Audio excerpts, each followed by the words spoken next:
میں اپنا ہر غم اللہ پاک کو بتاتا ہوں، کیونکہ میرے غموں کا علاج صرف میرے اللہ پاک کے پاس ہے۔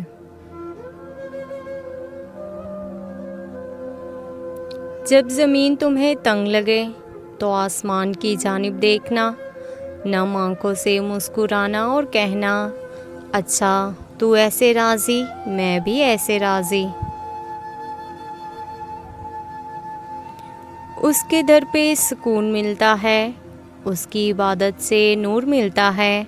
جو جھک گیا اللہ پاک کے سجدے میں، اسے کچھ نہ کچھ ضرور ملتا ہے۔ قدرت آپ کی زندگی میں چیلنج آپ کو مشکل میں ڈالنے کے لیے نہیں، آپ کا قد بڑا کرنے کے لیے بھیجتی ہے۔ اللہ پاک کی محبت دل میں ہو تو دل کی حفاظت کرتی ہے۔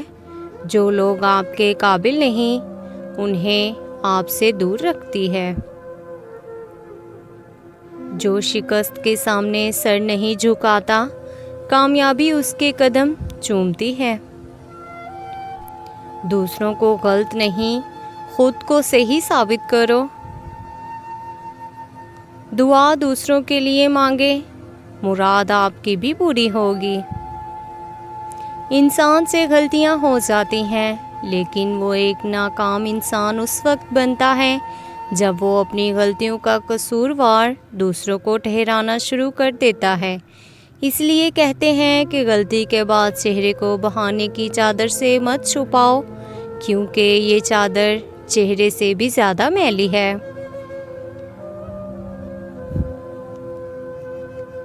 سفر کا مزہ لینا ہو تو ساتھ سامان کم رکھیے، اور زندگی کا مزہ لینا ہو تو دل میں ارمان کم رکھیے۔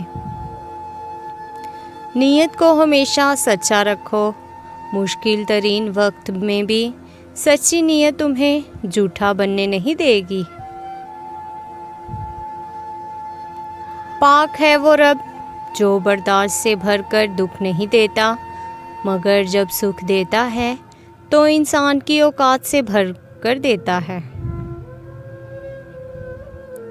جس دن آپ کو یہ پتہ چل جائے کہ بعض کاموں میں آپ کی مرضی نہ ہونا آپ کے لیے کتنا بہتر ہے، اس دن آپ کی بے سکونی ختم ہو جائے گی۔